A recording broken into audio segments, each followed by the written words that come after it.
Silkyara rescue operation से बुरी खबर मिल रही है। बोरिंग के लिए लाई गई आगर मशीन देर रात एक्टिवेट होते ही अपने एक्शन में ही खराब हो गई है। नतीजा, इस मशीन को मौके से हटाना पड़ा है। मशीन और उसके लिए बनाए गए प्लेटफॉर्म को डिसमेंटल करना पड़ा है। अब इंतजार नई मशीन का हो रहा है।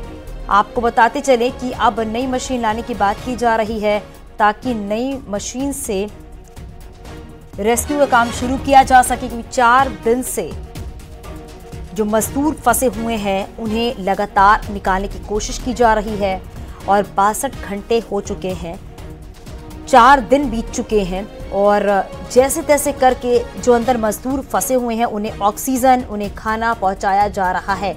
तो सिलक्यारा टनल से जुड़ी ये खबर हम आपको बता रहे हैं।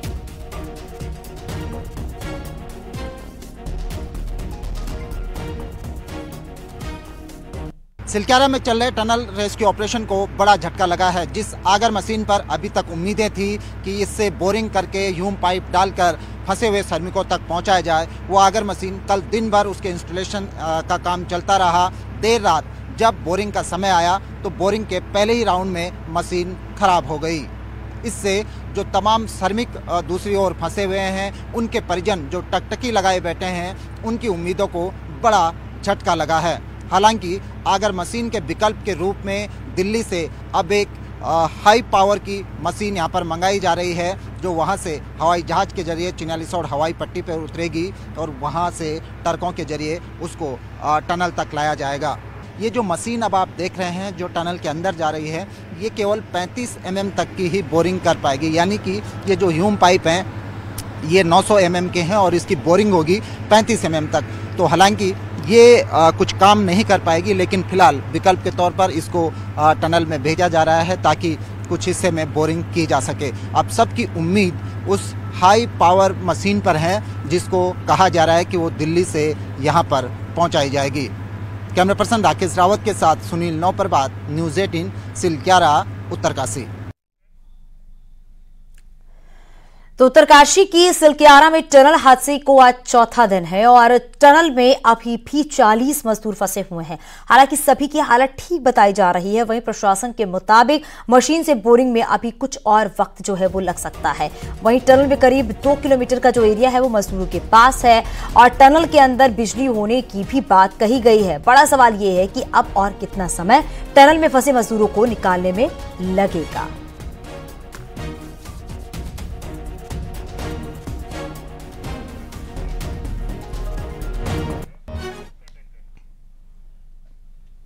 सिलक्यारा रेस्क्यू ऑपरेशन को 72 घंटे का समय बीत चुका है, लेकिन 72 घंटे पहले जैसे से ऑपरेशन जो है वो शुरू किया गया था, स्थिति आज भी वैसी ही खड़ी है। ऐसे में स्पॉट पर पहुंचने परिजनों का धैर्य भी अब जवाब देने लगा है। उनका कहना है कि एजेंसियां सिर्फ दिखावा कर रही हैं, मौके पर काम कुछ भी नहीं हो रहा है।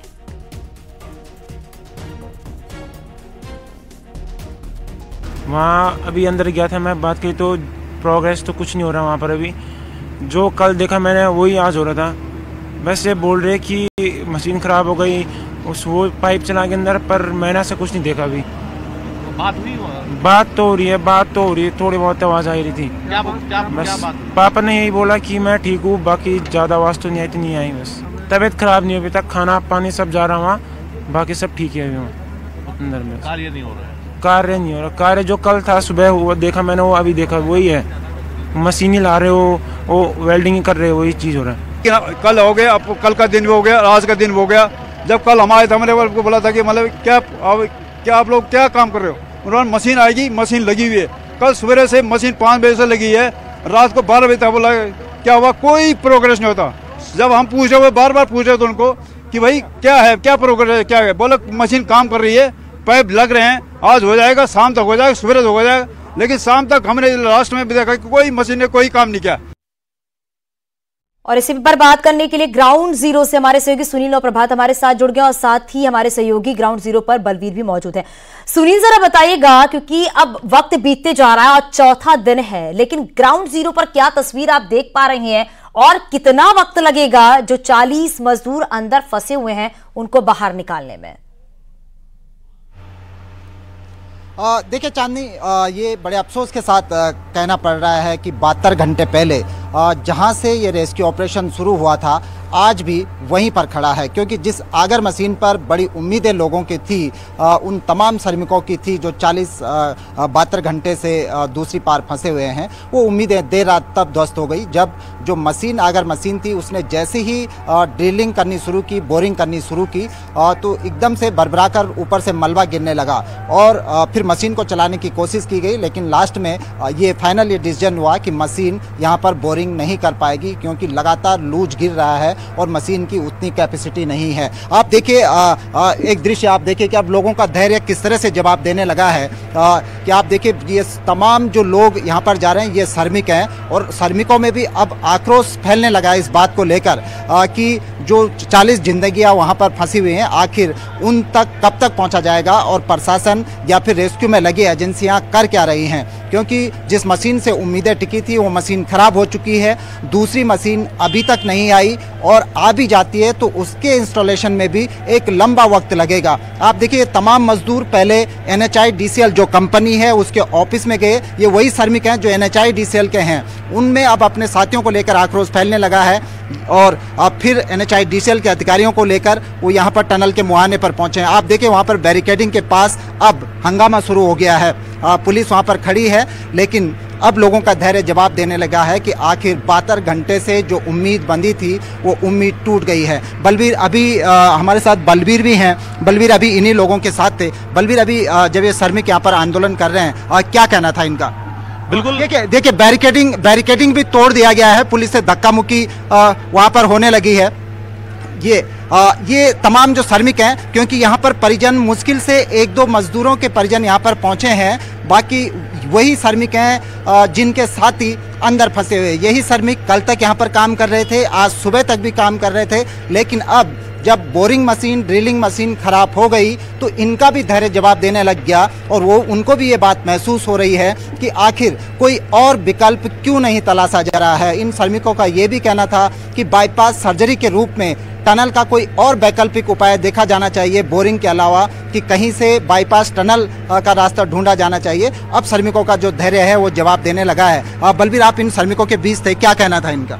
बिल्कुल, इनका यही कह रहा है कि 72 घंटे से ज़्यादा का समय हो गया है और ये लंबा समय होता है और यहाँ पे जिस तरह के हालात है कोई तालमेल आपस में प्रशासन, जिला प्रशासन या NHIDCL या फिर जो भी एजेंसी यहाँ पे पहुंची है उनके बीच में नहीं दिख रहा है। और लगातार जो ये श्रमिक है ये मांग करते आ रहे थे कि जल्दी से जल्दी कार्य हो, पर जैसे जैसे समय बीतता जा रहा है तो इनका सब्र का बांध भी अब टूटने लगा है, जिसी का नतीजा है कि यहाँ पे जो श्रमिक इकट्ठे होके जो अपने साथी है जो अंदर फंसे हुए हैं पिछले 72 घंटे से, उनको बचाने के लिए जो यहाँ पे मशीनें होनी चाहिए, जिस तरह का यहाँ पे काम होना चाहिए, उस पर सवाल खड़े करते हुए कंपनी से नाराजगी और जो यहाँ पे NHIDCL है उससे नाराजगी जताते हुए सवाल ये खड़े होते हैं कि 72 घंटे से ज्यादा का वक्त हो चुका है लेकिन काम जस के तस ही नजर आ रहे हैं और वाकई परिजनों का जो सब्र है अब वो जवाब देने लगा है। वाकई जिस तरीके से समय बीत रहा है परिवारजनों को चिंता हो रही होगी कि जो अंदर 40 मजदूर फंसे हुए हैं, जो उनके अपने फंसे हुए हैं, वो किस हालत में है, ये बात उन्हें चिंता सता रही होगी इस बात की। बिल्कुल चांदनी, और खासकर हम जब भी हम पिछले 72 घंटे से यहाँ पर ग्राउंड पे रिपोर्टिंग कर रहे हैं और हमारी भी कोशिश होती है कि ऐसे संवेदनशील मौके पर हम कोई ऐसी रिपोर्टिंग ना करें जिससे राहत बचाव कार्य में लगे एजेंसियों का मनोबल टूटे या फिर उन श्रमिकों के परिजनों की मनोस्थिति पर कोई विपरीत प्रभाव पड़े। बावजूद इसके हमको ये बात कहने को मजबूर होना पड़ रहा है, जो हम यहाँ पर ग्राउंड जीरो पर देख रहे हैं, कि जो NHIDCL है ये सेंट्रल गवर्नमेंट की एजेंसी है और बाकी जो राज्य सरकार की यहाँ पर एजेंसियां हैं, चाहे वो डिस्ट्रिक्ट एडमिनिस्ट्रेशन की मैं बात कर लूँ, आपस में एक बिल्कुल भी कोऑर्डिनेशन दोनों एजेंसियों के बीच नहीं है। कुछ दोनों में ऐसी रस्साकसी चल रही है जैसे आप किसी सर्विस क्लास में अगर आप जाते हैं तो वहाँ पर एक बात उठती है कि आप सेंट्रल गवर्नमेंट के कर्मचारी हैं, हम स्टेट गवर्नमेंट के कर्मचारी हैं। इस तरह की रस्साकसी इस पूरे ऑपरेशन में देखने को मिल रही है। कल जो पेयजल निगम की जो आगर जो मशीन जो यहाँ पर काम कर रही थी, उनके जो साइंटिस्ट यहाँ पर काम कर रहे थे, उन साइंटिस्टों से हमारी अनौपचारिक रूप से जो बातचीत हुई वो इतने बुरी तरह से गुस्से में थे, इतने बुरी तरह से हतोत्साहित में थे कि उनका कहना था कि 12 घंटे तक लगातार काम करने के दौरान उनको एक चाय तक नसीब नहीं हुई, उनको चाय पीने के लिए टनल से बाहर आना पड़ा। तो आप देखिए ये बात बहुत छोटी सी है, लेकिन इस तरह के बड़े संवेदनशील ऑपरेशन में यही चीज़ें बहुत काम की होती हैं, बारीकी से ध्यान देना होता है। यहाँ पर डिस्ट्रिक्ट एडमिनिस्ट्रेशन, अन्य एजेंसियां और NHIDCL के बीच बिल्कुल भी कोऑर्डिनेशन हमने नहीं देखा और इसी कोऑर्डिनेशन की कमी का नतीजा। क्या प्रशासन से आपकी कोई बातचीत हो पाई है? जो नई मशीन लाने की बात की जा रही है, जो पावरफुल मशीन मंगाने की बात की जा रही है, वो कब तक आने की उम्मीद है? और क्या जब टनल का काम शुरू हुआ था, कहते हैं ना कि जब कोई ऐसा बड़ा काम करते हैं तो उसका एक विकल्प भी साथ में लेकर चलते हैं कि अगर स्थितियां कुछ बिगड़ती हैं तो किस तरीके से उस पर कंट्रोल किया जा सकता है, किस तरीके से व्यवस्थाएं दुरुस्त की जा सकती हैं। देखिए चांदनी, फिर बात वही कोऑर्डिनेशन की आती है। सुबह कल रात करीब 2 बजे के आसपास जो हमारी जानकारी है, आगर मशीन खराब हो गई थी। जैसे ही उसने काम करना शुरू किया, ये बात साबित हो गई थी कि ये मशीन यहाँ पर काम नहीं कर पाएगी। तब से लेकर अभी तक कोई भी जिम्मेदार ऑफिसर्स, चाहे वो डिस्ट्रिक्ट एडमिनिस्ट्रेशन की बात करें या फिर NHIDCL की, इस बात को ऑन कैमरा या फिर ऑफ कैमरा भी कहने के लिए तैयार नहीं है कि एक मशीन ने काम करना बंद कर दिया है, हमने दूसरी मशीन मंगाई है। बलबीर मेरे साथ हैं, लगातार डिस्ट्रिक्ट एडमिनिस्ट्रेशन यहाँ पर देखते हैं, NHIDCL से भी आप लगातार उनके संपर्क में रहते हैं। बलबीर, जो कोऑर्डिनेशन है, क्या लगता है, खासकर ये मशीन खराब हो गई, दूसरी मशीन कब तक आ गई, क्या कोई बताने के लिए तैयार है? आपकी किसी से बातचीत हुई?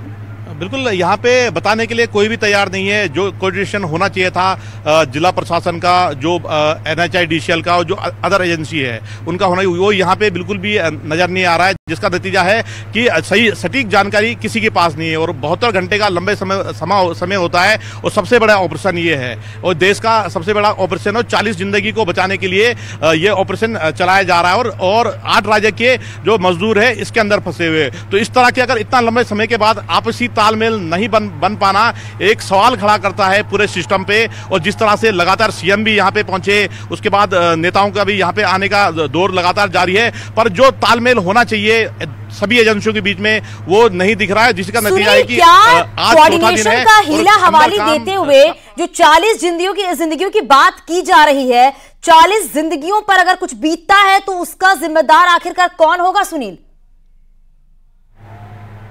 बिल्कुल चांदनी, और एक इस बात को समझाने से पहले मैं एक और बात आपको कहना चाहूँगा, उससे ये बात पूरी डिटेल आपकी समझ में आएगी कि जो आगर मशीन रात 2 बजे खराब हुई, इसकी हम अभी तक दावा कर रहे हैं कि कोई भी ऑफिशियली इस बारे में कोई स्टेटमेंट नहीं आया, कोई बयान जारी नहीं किया गया। सवाल उठता है ये बात लीक कैसे हुई?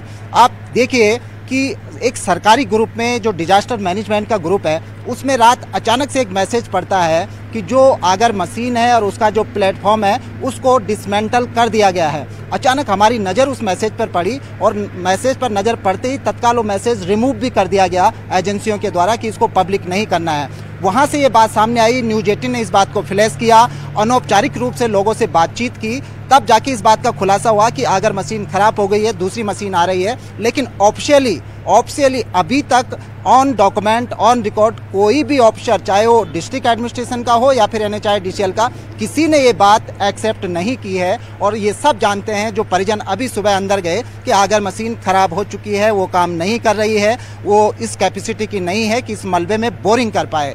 लेकिन जिम्मेदारी की बात देखिए कि कितनी गैर जिम्मेदाराना तरीके से ये संवेदनशील ऑपरेशन हैंडल हो रहा है। तो आप लगाइए कि उन 40 जिंदगियों पर कितना बड़ा खतरा मंडरा रहा है, जो 72 घंटे से ये उम्मीद बनाए हुए हैं कि हम तक किसी न किसी तरह से बाहर जो लोग हैं वो हमारे लिए काम कर रहे हैं, दिन रात यहाँ पर काम कर रहे हैं, हम तक पहुंच जाएंगे। ये बेहद दुखद पहलू है क्योंकि लगातार जिस तरीके से आप ग्राउंड जीरो पर मौजूद हैं, जो तस्वीरें सामने आ रही हैं, उससे तो साफ तौर पर ये देखा जा सकता है कि बहुत कैजुअल तरीके से एक लापरवाही यहाँ पर बरती जा रही है। जो मशीन आने की बात की जा रही है उसके बारे में कोई ऑफिशियली अभी तक स्टेटमेंट सामने नहीं आ पाया है। दूसरी बात यह है कि जब अगर मशीन खराब हुआ तो वैकल्पिक उसके लिए क्या रखा गया। तीसरी बात यह भी सामने यहां पर आती है कि अगर ऐसे ही कोऑर्डिनेशन इनका रहा तो 40 जिंदगियां जो अंदर है उन पर क्या बीत रही होगी, और अगर ऐसे ही काम करते रहे तो बाकी ये कैसे जवाबदेही देंगे?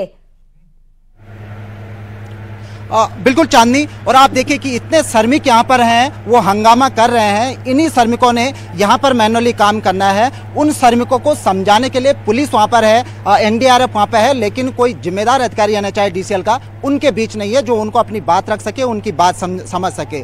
दूसरी बात, जो मशीन के वैकल्पिक मशीन की बात आती है, वैकल्पिक मशीन के तौर पर दिल्ली से अब बड़ी हाई पावर कैपेसिटी की मशीन यहाँ पर मंगाई गई है जो ड्रिल करेगी। लेकिन एक संभावना हम ये जता रहे कि बाय द वे अगर वो मशीन भी काम नहीं कर पाई तो फिर प्लान 3 क्या होगा, प्लान सी डी क्या होगा, उसकी अभी तक कोई रूपरेखा यहाँ पर नहीं बनाई गई है। पेयजल निगम के इंजीनियरों से ऑफ द रिकॉर्ड में जो ऐसी स्थितियां सामने आई हैं, ऐसे पहले ही रोड मैप तैयार किया जाता तो शायद ये स्थितियां देखने को नहीं मिलती। आप नजर बनाए रखिएगा। बहुत शुक्रिया इस पूरी जानकारी के लिए।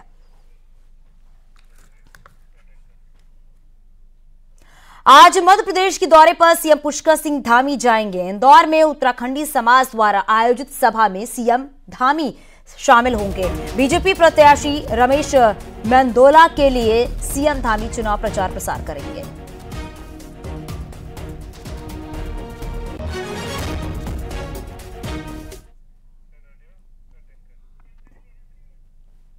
बीजेपी के राष्ट्रीय अध्यक्ष जेपी नड्डा हरिद्वार दौरे पर है, जहां पर वीआईपी घाट पर जेपी नड्डा ने अपनी बुआ गंगा देवी शर्मा की अस्थियों का गंगा में विसर्जन किया है। गंगा देवी का निधन 105 साल की उम्र में हुआ। वीआईपी घाट पर अस्थियों के विसर्जन के दौरान बीजेपी के बड़े नेता भी मौजूद रहे। कि मेरी पूज्य बुआ, जिनका कल हृदय गति रुकने के कारण दीपावली के दूसरे दिन सुबह उन्होंने अंतिम सांस ली, वह उनका जीवन, सारा जीवन समाज के लिए और अध्यात्म के लिए रहा।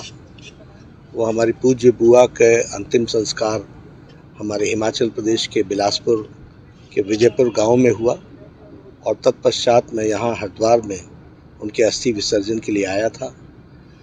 उनसे हम सब लोगों को बहुत प्रेरणा मिली है और उनकी आत्मा को शांति मिले, इस निमित्त मैं अस्थि विसर्जन के लिए आया था। आज उस कार्यक्रम को हमने पूरा किया है। ईश्वर मुझे शक्ति दे कि मैं इस दुख को सह सकूं और उनके बताए